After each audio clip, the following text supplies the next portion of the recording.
Prime factorizations. I think this is one of the most useful things that we have in mathematics, because what it does is it allows us to take large numbers and work with smaller numbers. And it's always, for me, it's always easier to work with smaller numbers. But first, let's talk about factors. Factors, the word factor is used in two ways. It's used as a noun and it's also used as a verb. Factor, but to factor something, and we're not talking about that right now. We're talking about factors, the noun, and so factors are things that are multiplied. Things multiplied.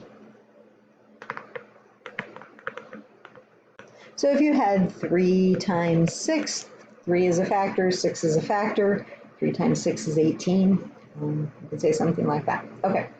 Prime numbers, and I think when I was young, I missed the day they talk about prime numbers because I would always have trouble with it, but prime numbers are numbers that are only divisible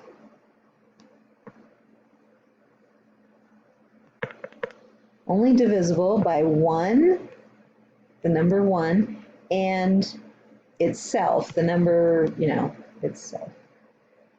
So an example of a prime number is 11. 11 is prime because, only 1 goes into it and 11 goes into it. It doesn't have any other factors.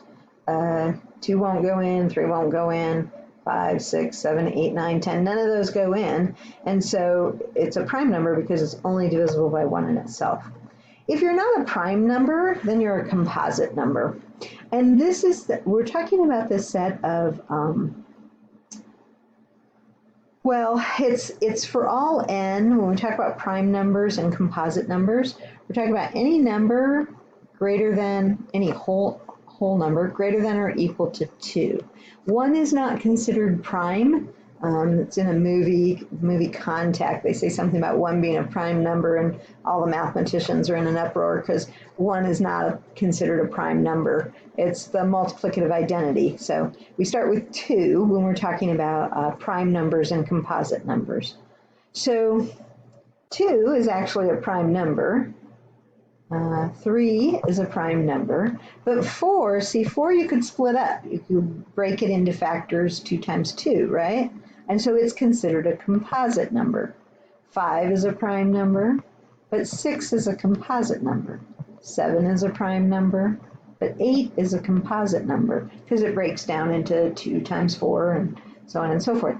9, see, you're tempted to put 9 as a prime number, but it's not. It's composite because you can make it 3 times 3. 10 is composite, 11 is prime, 12 is composite, 13 is prime. We could do this all day, but we're not going to. So you can find lists of prime numbers on the internet, and then if it's not a prime number, it's a composite number. Okay, so now we want to talk about what's called a prime factorization. So prime factorizations are when we break a number down into its prime factors, okay? So we have the number 72. So you could, sometimes we make what's called a factor tree. So you could say, all right, 72. Well, I know it's 8 times 9.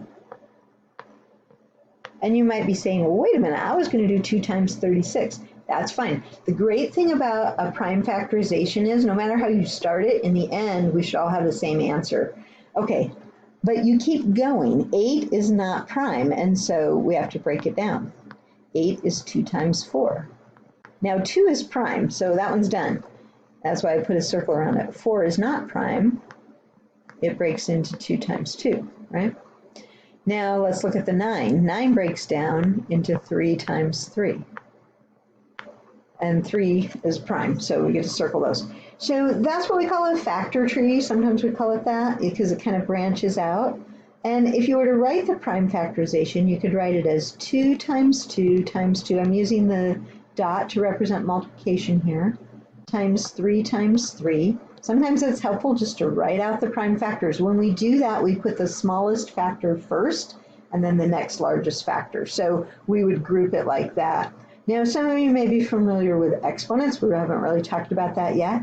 But you could write that as 2 squared times, oh, no, you couldn't do that. It'd have to be 2 cubed. Sorry about that. 2 cubed times 3 squared. You could write it that way as well. For me, I'm fine with you writing it this way as a prime factorization, especially right now. If you want to write it the other way, or you can, that's fine. All right, let's look at the next example here, 135. So you say, well, 135, I don't know what goes into it. That's why we want those divisibility tests. 2 doesn't go into it. I could add up the digits. What do I get when I add up the digits? 9. So I know 3 goes into it. All right, let's go ahead and divide 3 into it. I was going to go 5, but that's okay. 3 goes in how many times? 45 times. Okay. And then 43 is prime, so we're done with that branch. 45, though, is going to be 5 times 9. We knew 5 went into it. 5, and then the 9 breaks down into 3 times 3. So that would be a way to write the prime factorization for 135. Well, I didn't write it. That's the tree, though. Okay, so 3 times 3 times 3 times 5. Or you could write 3 cubed times 5. But again, we want the smallest factors listed first, is what we want to do.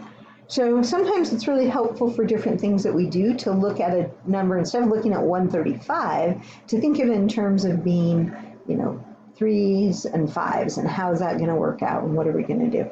Okay, 231. What goes into 231? Well, you could add the digits. 3 goes into it. 2 does not go into it. I was going to show you another way to write this. I kind of used to doing the factor trees, but sometimes we'll see it done this way as well. So we're going to say, how many times does 3 go into 231? So we divide that out. Let's see, 77, right? Okay, so then if 3 would go in now, we don't have to check 2, because we already know if 2 didn't go in at the beginning, it's not going to go in now. So I try 3 again. No, 3 doesn't go into 77. I try the next prime number, which would be 5. 5 doesn't go into 77. I try the next prime number, which is 7. 7 does go into 77 11 times, right? So 11. And so an 11 goes into 11, right? We know that's prime. So there's your answer right there. 3 times 7 times 11. I don't know if you like that method. You may have learned that method, but anyway, I don't use that one as much. Okay, find the prime, now example 7. Find the prime factorization of 80. So think of 2 numbers that multiply to be 80. You could do 8 and 10. You could do 5 and 16. Yeah. You could do 4 and 20. Let's do 8 and 10. I like to do the bigger numbers, but it really doesn't matter. 8 splits up into 2 times 4. 4 splits into 2 times 2. That's that branch. Okay, and then 10 is 2 times 5. Then you have to make sure you don't miss. The bad thing about this method is you have to make sure you don't miss any of them. So you have 2, 2, 2, 2. There's 4 of them. So 2 times 2 times 2 times 2, and then times 5. Or you could write 2 to the 4th power, so we might as well do a little bit of exponent work here, times 5. Okay, and I think we have one more example. Find the prime factorization of 126. Well, you know what? I can tell that 6 goes into it, so I'm just going to start there. 6, and if you don't want to do it that way, stop the video and do it on your own, and then let's see if we get the same answer. Okay, we should.